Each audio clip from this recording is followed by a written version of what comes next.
I'm starting off by priming my eyes with my NYX Jumbo Eye Pencil in the shade Milk, and then I'm going in with my e.l.f. Mineral Eyeshadow in the shade Enchanting, which is a matte light brown eyeshadow.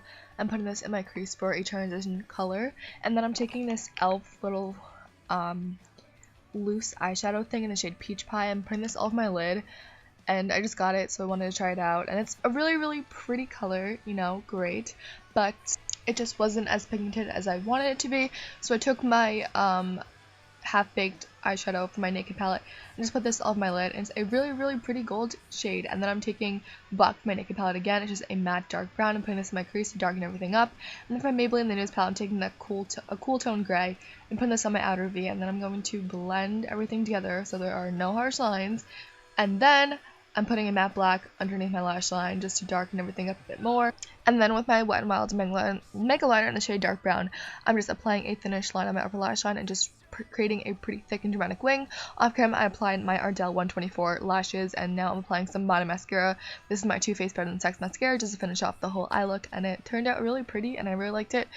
And then with some Elmer's glue, I'm just gluing down my eyebrows so they don't show through the look, if that makes sense. And then just take extra precautions so they don't get ripped out by liquid latex if any liquid latex gets on them. And then I'm just showing you guys my mask. If you want like an in-depth tutorial, comment below. But I'll link down below of the tutorial that I kind of followed if that helps you if you want to recreate this. And then I'm taking a piece of I'm taking napkin. You could use tissue. But I didn't have any tissues, which is weird. If you use tissue, make sure it's single ply so it dries faster. And I'm just tearing apart little pieces of it so it's more accessible. And here I got liquid latex all over my favorite pair of leggings, and it was tragic. Oh my god, it was the worst. I like to put a layer of liquid latex down, oh my god, I can't talk, before I do any look. It's just my preference, you don't have to. And make sure to tie all your hair back. I've tried to do that before, so no liquid latex rips out your hair, because that would be really bad. So I'm just doing that. And then I'm putting another layer of liquid latex down, and then I'm going to take a piece of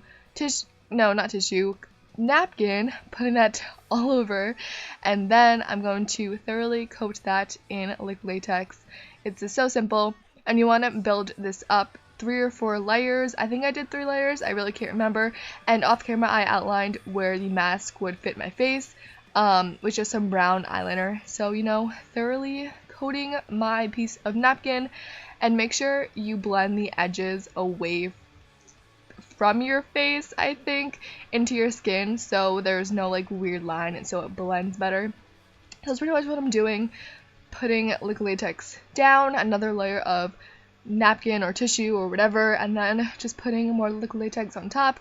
And make sure you really thoroughly coat this piece of napkin or tissue in liquid latex. And my pieces were pretty thick, but at the end I cut it off, so you don't have to. It's okay if your pieces of tissue or napkin are too thick or almost covering see, it's like covering my eyebrows at the top almost. I hope I'm making sense. So it's okay because you can cut it when it's dry, so no need to worry. So grab some popcorn, take a seat. It's gonna be another long video.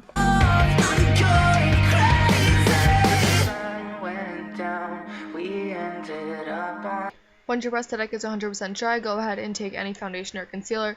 I'm using my L'Oreal Infallible foundation and put this all over just to blend it in so the prosthetic matches my skin color.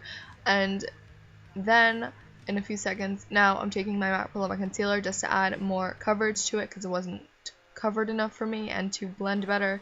And then I'm just going to set everything so it locks it in place and it holds it in place.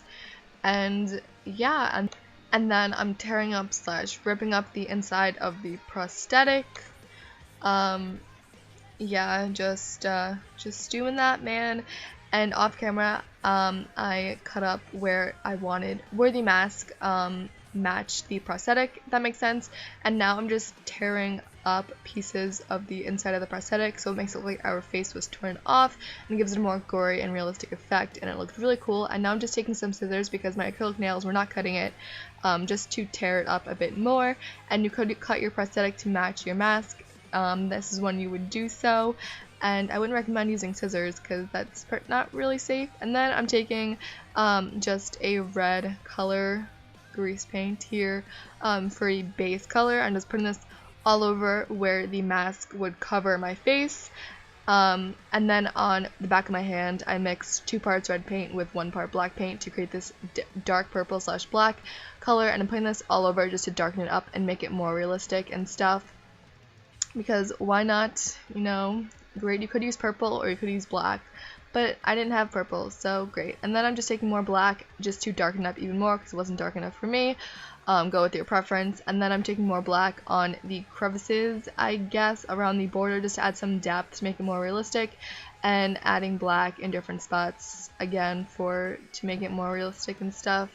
And then I'm taking some red and pretty much putting this all over, and randomly I'm just blending it in just to make it more realistic again, because the different hues of red and the different colors are going to make it look more realistic and stuff.